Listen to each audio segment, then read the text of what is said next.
हर हर महादेव। आप सभी भक्तजन कैसे हैं? हमको आशा है कि हमारी माता रानी की कृपा से, हमारे क्षेत्र की कृपा से आप सभी लोग अच्छे ही होंगे। आज मैं माता रानी की 10 विद्या की कथा सुनाने जा रही हूँ और उनका नाम क्या है, किस रूप से माता रानी आई थी। तो गुप्त नवरात्रि में 10 विद्या की कथा किया जाता है। तो इस तरीके से मैं आपको कहानी सुना रही हूँ। तो आप यह कथा श्रवण करेंगे तो आपसे डाकनी, शाकनी, पिशाचनी, अन्य तरह की बुरी आत्माएं आपके पीछे कभी नहीं आएंगी। और जो लोग यह कथा सुन के एक धूपबत्ती जलाए, एक माँ के लिए हमारे दीपक जलाएगा तो उसे मनवांछित फल की प्राप्ति होगी। आइए हम लोग कथा की ओर चलते हैं। शास्त्रों के अनुसार इन 10 विद्याओं में से किसी एक का नित्य पूजा अर्चना करना चाहिए।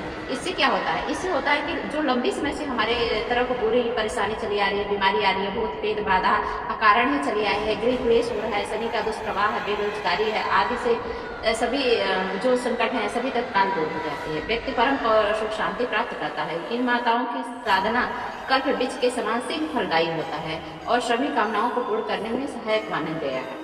सती कथा पुराणों के अनुसार जब भगवान शिव की पत्नी सती ने दक्ष के यज्ञ में जाना चाहा, तभी शिव जी ने वहां जाने से मना कर दिया। इस इंकार पर माता ने क्रोधवश अपनी काली का रूप प्रकट किया। फिर 10 दिशाओं में 10 शक्तियां प्रकट कर दी, अपनी शक्ति की झलक दिखला दी। इस तरह भयंकर कारी दृश्य देख करके भगवान शिव घबराते हैं।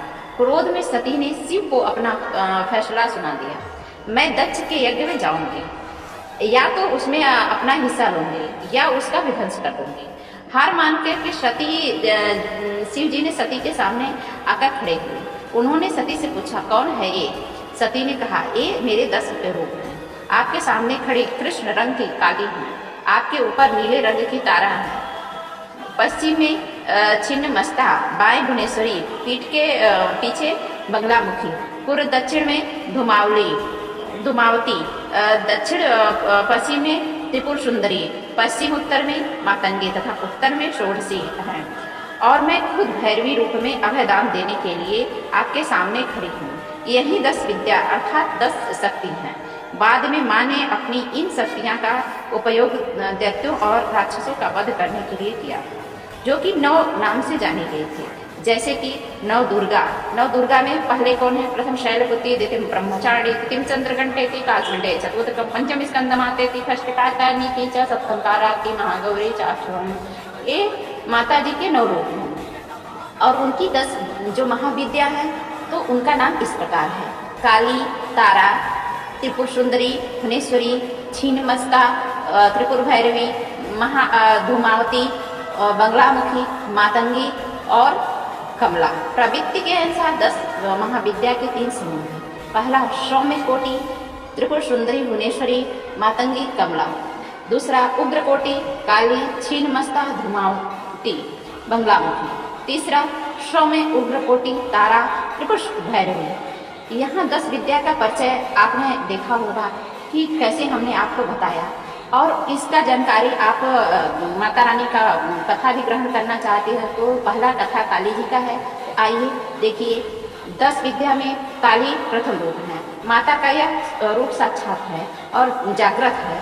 काली के रूप में माता किसी भी प्रकार के अपमान को बर्दाश्त नहीं कर पाते, अर्थात खुद के जीवन को संकट में डालने के लिए समान है। जो लोग माता से उलझते हैं उनका तो विध्वंस निश्चित ही है।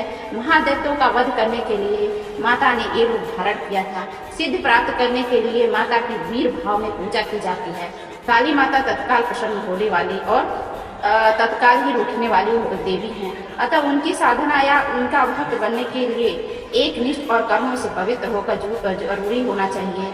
वह कज्जल पर्वत के समान 100 पर आरूढ़ मुंडमाला धारण किए हुए, एक हाथ में खड्ग, दूसरे हाथ में त्रिशूल और तीसरे हाथ में कटे हुए सिर को लेकर भक्तों के समक्ष प्रकट होने वाली काली ही माता तो हैं।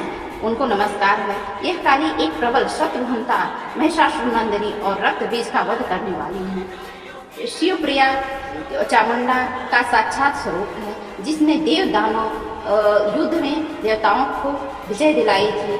इनका क्रोध तभी शांत हुआ था जब शिव उनके चरणों में लेट गए थे। माता कालिका का शस्त्र है तलवार या त्रिशूल। इनका वार है शुक्रवार। और किस दिन इनकी पूजा की जाती है? अमावस्या के दिन आमतौर पर इनकी पूजा की जाती है। ग्रंथ है कालिका पुराण। उनको ओम ह्रीं सिंह क्लीं परमेश्वरी काल के स्वाहा के नाम से मंत्र पढ़ा जाता है। ये माता के 10 विद्याएं हैं। काली के 4 रूप हैं। दक्षिणी काली हैं, श्मशानी काली हैं, मातृकाली है, महाकाली हैं। इन 4 नाम के रूप होते हैं। इन 4 नामों के रूप की जो महिमा का वर्णन करता है, जो माता जी को की पूजा करता है, इनका नाम लेता है, उनके आसपास भी भटकती आत्मा भटक नहीं सकती, उसको दुष्ट लोग भी परेशान नहीं कर सकते और बुरी छाया भी नहीं लग सकती, और जो नकारात्मक एनर्जी होती है वो सब खत्म हो जाती है। तो 4 नाम में कोई भी नाम एक माता का आप ले सकते हैं। काली के प्रमुख 3 स्थान हैं, जो कि कोलकाता में जो माता है काली माता, तो उन्हीं को माना जाता है। एक शक्तिपीठ है कोलकाता काली घाट पर, जो एक शक्तिपीठ है, और एक मध्य प्रदेश में उज्जैन में भैरवगढ़ में गढ़कालिका मंदिर जिसे कहा जाता है, ये भी एक शक्तिपीठ में शामिल है। और एक गुजरात में है जो कि पावागढ़ पहाड़ी पर स्थित है। महाकाली का जागृत मंदिर है, चमत्कारी रूप, मनोकामना पूर्ण करने वाली है। ये तो माता के मंदिर हैं। और आगे आइए हम लोग माँ तारा के बारे में जानते हैं। तारा तांत्रिकों की प्रमुख देवी तारा है। तारा तारने वाले को कहते हैं तारा।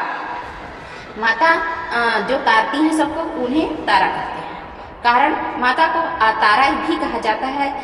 सबसे पहले महर्षि वशिष्ठ ने तारा की आराधना की थी। शत्रुओं का नाश करने वाली सौंदर्य ऐश्वर्य की देवी तारा उन्नति और भोग दान और मोक्ष प्रदान करने वाली है। भगवती तारा के 3 स्वरूप हैं, तारा, एक जटा और नील सरस्वती। तारा पीठ में देवी सती के नेत्र गिरे थे, इसलिए इस स्थान को नैन तारा भी कहा जाता है। यह पश्चिम बंगाल के बीरभूम जिला में स्थित है, इसलिए यह स्थान तारापीठ के नाम से विख्यात है। प्राचीन काल में महर्षि वशिष्ठ ने इस स्थान पर देवी तारा की उपासना करके सिद्धियां प्राप्त की थी। इस मंदिर में बामा खेपा नामक एक साधक ने देवी तारा की साधना करके उनसे सिद्धियां हासिल की थी। तारा के बारे में एक दूसरी कथा भी प्रचलित है, जो कि कहा जाता है कि राजा दक्ष की दूसरी पुत्री थी। तारा देवी का एक दूसरा मंदिर हिमाचल प्रदेश राजधानी शिमला से लगभग 13 किलोमीटर दूर पर स्थित है, जो कि श्रृंगी में है। देवी तारा को समर्पित है। यह मंदिर तारा पर्वत पर बना हुआ है। तिब्बती बौद्ध धर्म के लिए भी हिंदू धर्म की देवी तारा का काफी महत्व है।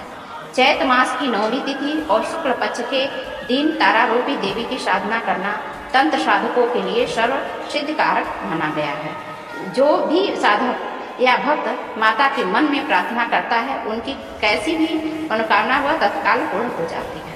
तारा माता का मंत्र इस प्रकार है। नीलकांच की माला से 12 माला प्रतिदिन ओम हूं स्त्रीम हूं फट करके जाप किया जा सकता है। इस प्रकार की मैंने 2 माता की कथा सुनाई हूँ, और 8 कथा अभी बाकी रह गई माता रानी की, 10 विद्या की, महाविद्या की। तो आप इस कथा के से जुड़े रहिए। और मेरा किंडल पे भगवान की जगन्नाथ जी की कथा आ चुकी है, तो आप यदि परचेस करना चाहते हैं तो परचेस भी कर सकते हैं, और नहीं कोई और परचेस करना चाहता है तो उसे आप बता सकते हैं। यदि हमारी यह कथा आपको अच्छी लगती हो तो लाइक करिए, सब्सक्राइब करिए, शेयर करिए। आपसे विनम्र प्रार्थना। ओ हर हर महादेव।